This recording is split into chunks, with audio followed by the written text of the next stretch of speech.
What's going on, guys? Big Rob here, makebeereasy.com. Don't know who Make Beer Easy is or Big Rob. You can check me out at makebeereasy.com. I help you to make beer easy. You can sign up for my weekly newsletter at the site.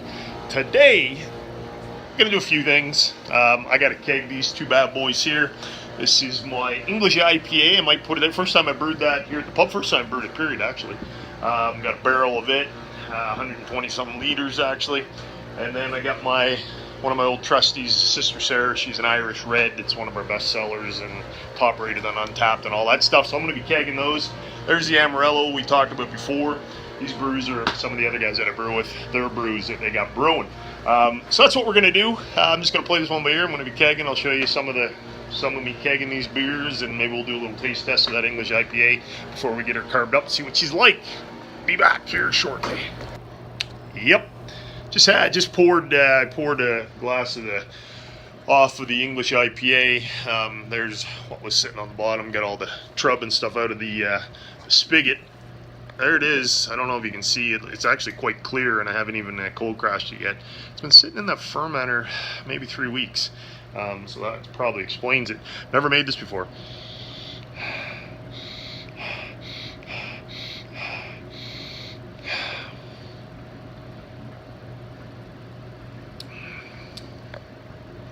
I like that. Now here's what's really, and it's the way it should be.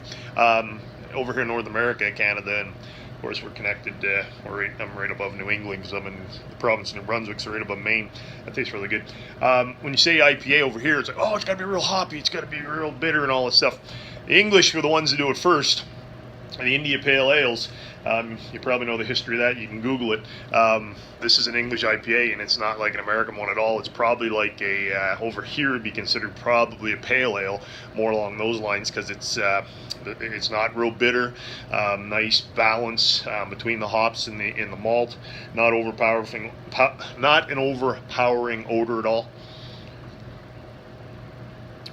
I'm gonna really like that one. So that turned out, I really like that, and that's really clear. I haven't done anything to it here yet. So we're gonna keg that one up. I need a name, so that's what we'll do. We'll talk about this one today. I'll come back and I'll do a taste test of this one too. But I need a name. So it's an English IPA. I need a name within 2 days, guys. So I don't know, something British, something English. I know I got some English buddies who watch this. Maybe you guys can help me out. So let me know. Coming back as I keg this bad boy. And I haven't even run that through the Bouncer Inline filter. That's what I'm going to do as I keg it, so that'll even clarify it even more. So we'll be back and show you that. A rack, bottle of Star San ready to go. Kegs ready to go, 6 of them.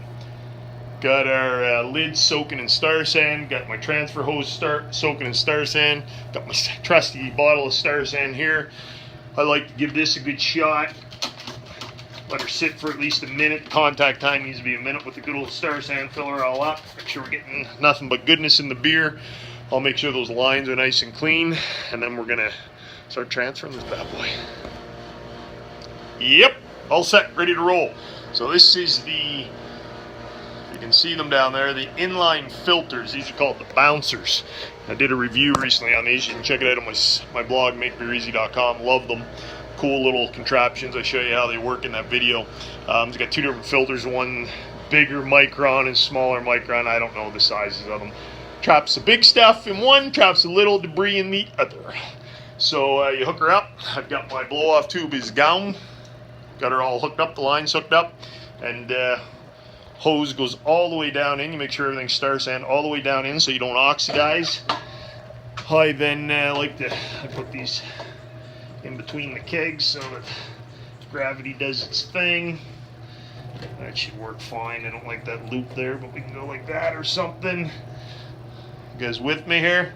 I've already removed the little bit of trub that would have been sitting in the lines. Turn those on, and off she goes. You can kind of try to get a shot here. You can see it going through. This one here you can see again in my video. People are like, oh, it's bubbling, that must be oxidizing. It's actually not. If you watch the Bouncer guys' videos, that's just the CO2 that started to produce in the beer itself. So all good. Love these things. They help clarify it really nicely. This one I didn't dry hop, so not a lot to pull out of it anyways, but I still run these Bouncers. So that's what we got going on. I'm going to fill up those 6, then I'll come back and show you how I carbonate these bad boys. Yep. So it's pretty cool. I'm gonna hopefully you guys can see it. The debris, some of the trub it's catching, some of the floaties and gunk that would ended up in your beer are now ended up in the filter and not going into your beer. So it definitely works. Pretty cool. Just thought I'd show you that. We've got 1 keg down, 5 to go. Be back soon for a little carbonized. All right, guys. What we do is we gas her for 24 hours on 35 psi CO2. Of course, what I'll do is I'll fill the keg up with gas, purge the gas off. I do that about 5 times to get all the oxygen out. Leave it on the gas for 24 hours at 35 psi. Take it off the gas for 24 hours. Let it sit. By then, it's ready to serve. Turns out really well. That's what I got for you guys. Give me a name for that beer. MakeBeerEasy.com. I think we're out there.